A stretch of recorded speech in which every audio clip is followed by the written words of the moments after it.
Sir मेरा सवाल ये था, हो सकता है आपने भी न्यूज सुनी हो संभल की जो यहाँ पर चल रहा है। नहीं, मेरे इल्म में नहीं है। मेरा सवाल ये है कि हमारे यहाँ पर संभल में एक मस्जिद थी तकरीबन 300-400 साल पुरानी। तो उस मस्जिद में जो है सर्वे करा था, हुआ था उसका। तो वो गैर मुस्लिम लोग कह रहे हैं कि ये मंदिर था यहाँ पर पहले। तो जब उसका सर्वे चालू करा ना, फिर पब्लिक भटक गई। जुमे का दिन था तो पथराव हो गया, पब्लिक ने पथराव करा और जो वो थी प्रशासन फोर्स, उन्होंने जो है फायरिंग चालू कर दी। तो फिर उसमें कुछ लोग 3-4 बंदे मारे गए हैं। तो क्या हम उन्हें शहीद कहें? नहीं, वो क्यों मारे गए हैं? वो मस्जिद की वजह से, क्योंकि जो गैर मुस्लिम है वो मस्जिद पे कब्जा करना चाह रहे हैं ना, मंदिर बता रहा है। वो कह रहा है यहाँ पर मंदिर था पहले। नहीं, तो गैर मुस्लिम अगर कब्जा करना चाह रहे हैं तो उसके लिए कानूनी रास्ता इख्तियार होगा। कोर्ट्स है, अदालतें हैं, पुलिस स्टेशन है। खुद से अगर इस तरीके से करेंगे तो इससे तो दंगा फसाद ही खड़ा होगा। और फोर्स भी जो है वो उनकी साइड में ही है। तो आप अदालत का उनकी रास्ता गोली इख्तियार से ही करें। मारे गए हैं। हाँ जी, अदालत का रास्ता इख्तियार करें। खुद से कोई फोर्स बना के, कोई जत्था बना के उनसे लड़ने की जरूरत नहीं है, उसका नुकसान ही होगा। मेरा तो ये मशवरा है। मौलाना का तो मशवरा ठीक है, लेकिन इस पिल्ले को मशवरा देने के लिए उत्तर प्रदेश पापा की पुलिस निकल चुकी है। जल्द से जल्द आपके सामने होगा। लेकिन इस वीडियो को दिखाने सुनाने का मकसद और मतलब क्या था, आप ये जानिए। इस पिल्ले ने सबसे पहले पूछा कि संभल में क्या हो रहा, क्या मौलाना साहब आपको पता है? और कि मौलाना ने सीधा बोल दिया कि ना बेटा ना, तेरे यहाँ क्या हो रहा है हमसे उससे कोई मतलब नहीं, हमें जानकारी नहीं है। पिल्ले ने पूछा कि जिन लोगों की जान चली गई है क्या उनको हम शहीद कह सकते हैं? मौलाना बोला हमें नहीं पता, पहले तू ये बता कि वो लोग शहीद हुए क्यों।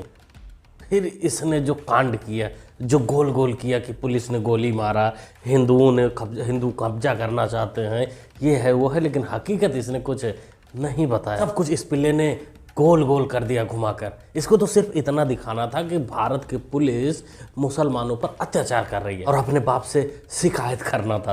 बेटा, जो तुम्हारा बाप है उससे तुम्हारे किसी भी केस से कोई लेना देना नहीं है। उसको तो कुंभ में डुबकी लगानी है। वो अपने असली पूर्वज को याद करना चाहता है। हिंदुस्तान के गली गली में एक ही नारा गूंज रहा है, मेरा भारत महान। जय श्री राम।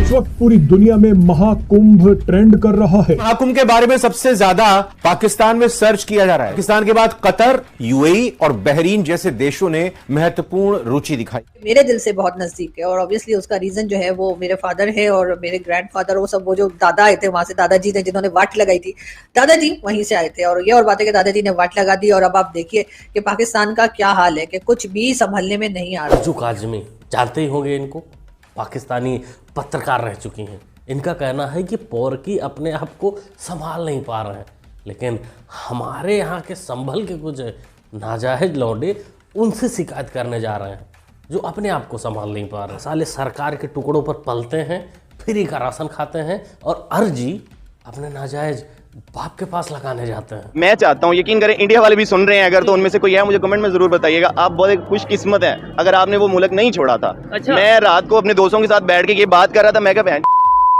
गाली नहीं, मैं क्या ऐसा सीन बना कि मैं अम्मी से बोल रहा था, मैं क्या अम्मी तुम उधर से क्यों आए, क्यों तुम लोग? आप इंडिया से माइग्रेट करके? हाँ, मैं इंडिया से माइग्रेट करके आए। मैं क्या उधर से आप आए क्यों? मैं जो उधर रह रहे हैं बड़ी खुशी से रह रहे हैं। मैं कह रहा हूँ काश दोबारा मौका मिले और मैं अपने दादा परदादा को बोल सकूं, भाई जिधर तुसी बैठे सी ना उथे वापस चले जाओ। फिरोजपुर था वहाँ का, इंडिया का शहर है फिरोजपुर, फरीदकोट, वहाँ से आए हम। वो बड़ा जबरदस्त है वहाँ पे भी। काश के मेरे माँ बाप वहाँ से ना आए हुए। हाँ मुन्ना, तेरे साथ बहुत गलत हुआ, तेरे अम्मी अब्बू ने बहुत ही गलत किया।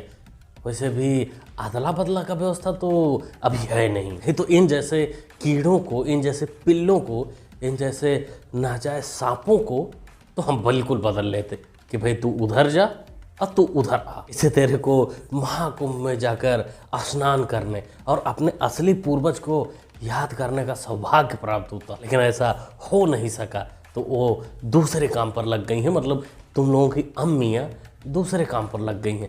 ऐसे ऐसे मदरसा छाप बच्चे पैदा कर रही हैं। मुझे ये बताओ, हमारा हमसाया मुल्क भारत, उसका नाम सुनते ही पहली चीज़ आपके दिमाग में क्या आती है? इसको तो न्यूक्लियर वेपन से वहाँ पे टेस्ट करना चाहिए। जो हमारा न्यूक्लियर वेपन है पाकिस्तान का, जो उनके पास है न्यूक्लियर पावर है, वो उनको वहाँ पे टेस्ट करनी चाहिए। क्यों? ये मुल्क कुछ इस तरह का है, रात को छुपे हुए फौजी इनके पाकिस्तान पे हमला कर देते हैं। अच्छा, ये किसने बताया आपको? ये स्कूल में स्टडी वगैरह की थी, तो मतलब आपके मदरसे में बताया जाता है? जी। आपका नाम? अरसलान। अरसलान? हाँ जी। अच्छा, मुझे ये बताओ, इंडिया का नाम सुनते ही पहली चीज़ दिमाग में क्या आती है? इंडिया वाले बड़े बदतमीज होते हैं। इंडिया के बारे में आपको और क्या बताया गया है? कैसा मुल्क है इंडिया? इंडिया बड़ा बगैरत मुल्क है, उधर हमको जाने दो, हम लाशें बिछा देंगे उनकी। होए क्यों इंडिया के बारे में ऐसे अल्फाज क्यों बोल रहे हो? क्या बिगाड़ा इंडिया ने आपका? इंडिया ने हमारा बड़ा कुछ बिगाड़ दिया। ये सारे पाकिस्तानी पिल्ले मदरसा छाप हैं। इनको मदरसे में पढ़ाया जाता है कि भारत चोरी छुपे हमारे यहाँ घुसता है। नहीं बच्चे नहीं, सही से जाकर पता कर, अपने अब्बू से पता कर। मौलाना तो झूठ बोल रहा है, क्योंकि चोरी छुपे तेरे अम्मी के पास वही मौलाना जाता है जो तेरे को दिन में सिखाता है, रात भर बजाता है और दिन में तेरे को ज्ञान देता है कि नहीं हम नहीं थे, इंडिया से कोई आया था जो बजा के चला गया। पाकिस्तान सबसे पहले है। देखिए, पाकिस्तान से हम मोहब्बत करते हैं, मोहब्बत वतन, हम पाकिस्तानी हैं। हम कभी भी किसी भी सूरत में पाकिस्तान को काट कर बेच नहीं सकते। आपको भी पता है कि कोई अपनी माँ को बेचता है? नहीं बेचता। पाकिस्तानी अपनी माँ भी बेच देते हैं डॉलर की खातिर। तो वो जब हम उनके साथ मुखलिस नहीं है, वो भी हमारे साथ मुखलिस नहीं है। हमारे यहाँ पे जो बैठे, हमारी इंडिया के साथ दुश्मनी है, हमारे ये गंजों के वहाँ पे बिजनेस चल रहे हैं। बेचो सालों बेचो, माँ बहन बेटी को बेच कर अमीर बनो। लेकिन हम भाई उन लोगों को बताना चाहते हैं जो लोग खरीदार हैं, जो लोग डॉलर फेंकते हैं, उनको मैं एक हिदायत देता हूँ कि देखो भाई, खरीद तो तुम रहे हो, पैसा तुम लगा रहे हो, लेकिन एक चीज़ ध्यान रखना कि फ्रेश माल आप लोगों को बिल्कुल नहीं मिलता है। अब्बू जान, मामू जान, भाई जान, काका जान, जितने भी आन जान हैं, सब बाद में बेटे जान भी हुलाला के नाम पर माल को पुराना कर चुके होते हैं। इसलिए डॉलर उतना ही फेंकना जितना उसकी वैल्यू हो, और वैल्यू पोरकियों की तो किलो आटे की ही है। कुंभ मेला हो रहा है, इसको पाकिस्तान में सोशल मीडिया पे सर्च किया जा रहा है। ये बहुत अच्छी बात है कि लोग जानना चाह रहे हैं हिंदुस्तान के बारे में, वो देखना चाह रहे हैं कि कुंभ मेला क्या है।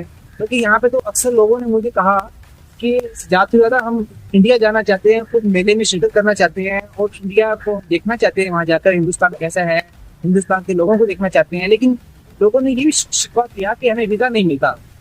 तो वीज़ा ना मिलने वाली पॉलिसी है, इस पर इंडियन फॉरेन ऑफिस को, पाकिस्तान में इंडियन हाई कमीशन को देखना चाहिए कि पाकिस्तानी को वीज़ा जारी करने चाहिए।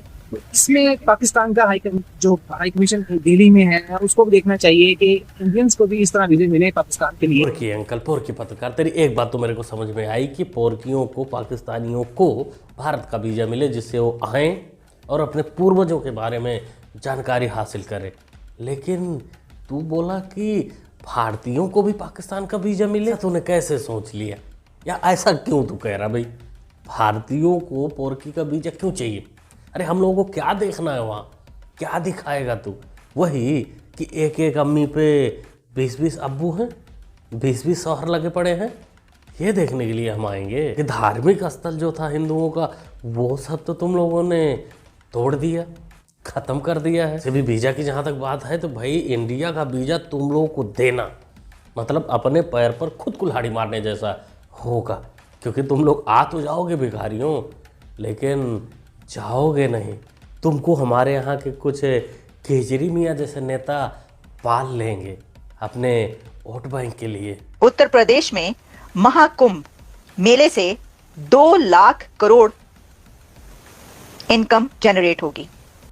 2 लाख करोड़ ऐड करेगा महाकुंभ का ये मेला यूपी की इकोनॉमी में। 200 लाख करोड़ का बेनिफिट इंडिया को नहीं जा रहा है। इसके साथ साथ आप ये भी देखें कि जो होटल बुकिंग है, ठीक है, वो एक सेपरेट थिंग है। उसके अलावा देखिए इंडिया क्या ये जो बेनिफिट्स है, प्रॉफिट्स है, इंडिया की इकोनॉमी में कोई डिफरेंस लेके आएंगे? डेफिनेटली लेके आएंगे। मोहतरमा, तुम लोग भूल जाओ 2 लाख 5 लाख करोड़ का सपना, भूल जाओ, चर्चा ही भूल जाओ। भाई इंडिया के बारे में चर्चा करोगे कि 2 लाख करोड़ आ रहा है, इतना आ रहा है, उतना आ रहा है, इतना रेवेन्यू हो रहा है, तो तुम लोगों को तकलीफ होगी अंदर से। इसलिए तुम लोग अपने काम धंधे पर लग जाओ, कोई सस्ता हलाला सेंटर खोलो, बैठ जाओ, जिससे तुम लोगों को आटा चावल दाल मिल सके, भिखारियों रोजगार मिल सके। वैसे रोजगार की चर्चा आपकी बार महाकुंभ में भी है कि कुछ लोग बेरोजगार हो गए हैं इन जैसे। भाई तुम्हारा यहाँ मेले में कैसे आए? गलती चले भाई, गलती कैसे हो गई? गलती कैसे हो गई? घूमने चले, घूमने आए हो, घूमने आए हो, धंधा करने आए हो? गरीब आदमी भूखे मर रहे। सर इनको कड़ी से कड़ी सजा करवाइए, मना है ना बाबू जी। चलो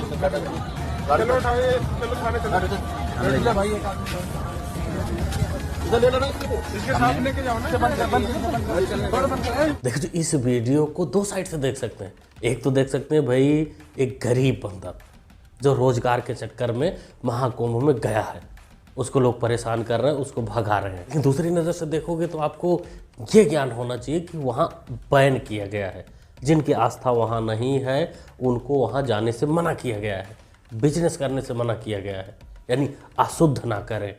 तो ये जो इसके साथ हुआ वो तो अच्छा लग रहा है। रिस्ट्रिक्टेड एरिया में जाओगे तो आपको निकाला ही जाएगा, तो इसमें गलत तो बिल्कुल नहीं हो सकता। और ये बोल रहा है कि गलती से चला गया। मियाँ, गलती से इतना चंदन लेके गलती से कोई महाकुंभ में चला जाएगा? ना ना ना ना, रिस्क नहीं ले सकते। क्योंकि अभी एक दिन पहले की खबर है कि कुंभ में आग लगी थी, जहां 200 टेंट जलकर राख हो गए हैं, 200 से अधिक जले हैं।